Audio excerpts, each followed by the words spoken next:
Two members of a Syrian refugee family were among the first to be laid to rest in Christchurch. Khalid Mustafa and his 15-year-old son Hamza came to New Zealand fleeing war before they were gunned down by a white supremacist in a mosque last Friday. Among the mourners, Khalid Mustafa, Hamza's younger brother. He suffered gunshot wounds to his leg during the attack.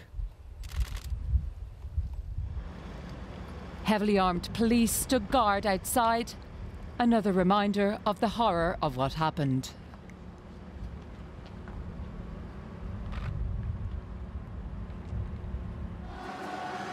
The nation is grieving with its Muslim community, and Prime Minister Jacinda Ardern wants to demonstrate that. There is a desire to show support to the Muslim community as they return to mosques, particularly on Friday. There is also a desire amongst New Zealanders to mark the week that has passed since the terrorist attack. To acknowledge this, there will be a 2-minute silence on Friday. We will also broadcast nationally via TVNZ and Radio New Zealand the call to prayer. Amid the outpouring of sorrow, the message is clear. We stand together in the face of terrorism. Let's go straight to New Zealand. We're joined by Carissa Paramita, a journalist based in Auckland. Good morning. Thanks for being with us, Carissa. A very solemn day for New Zealand. Indeed, Brian. Good evening here. New Zealand is still in mourning, but people are banding together. And as the Prime Minister Jacinda Ardern said, our hearts are strong, but our hearts are heavy, but our spirits is strong. Every day there's news about a vigil happening in one of the cities in New Zealand, and more vigils are planned in the coming weeks and the coming days.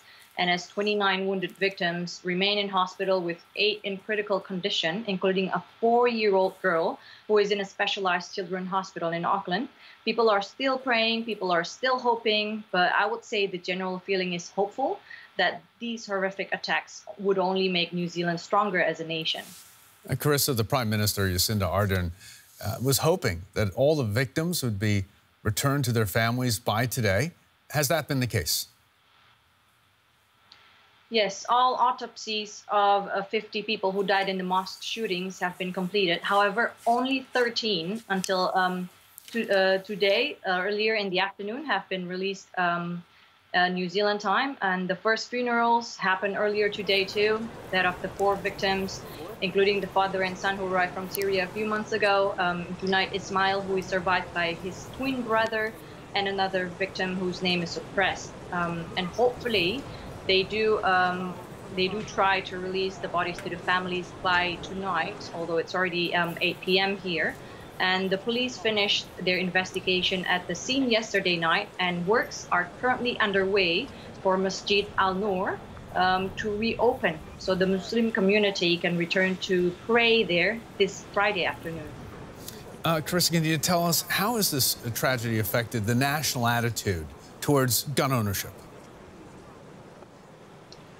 The Prime Minister admitted that there were massive loopholes in New Zealand's gun laws that needed to be addressed, and while adding these would be addressed by the new legislation that her cabinet is currently working on, and the new legislation would be announced in the coming days.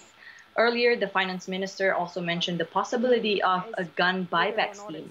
And meanwhile, New Zealanders are beginning to hand in their firearms voluntarily to police, and at least 40 weapons have been handed in so far, Brian.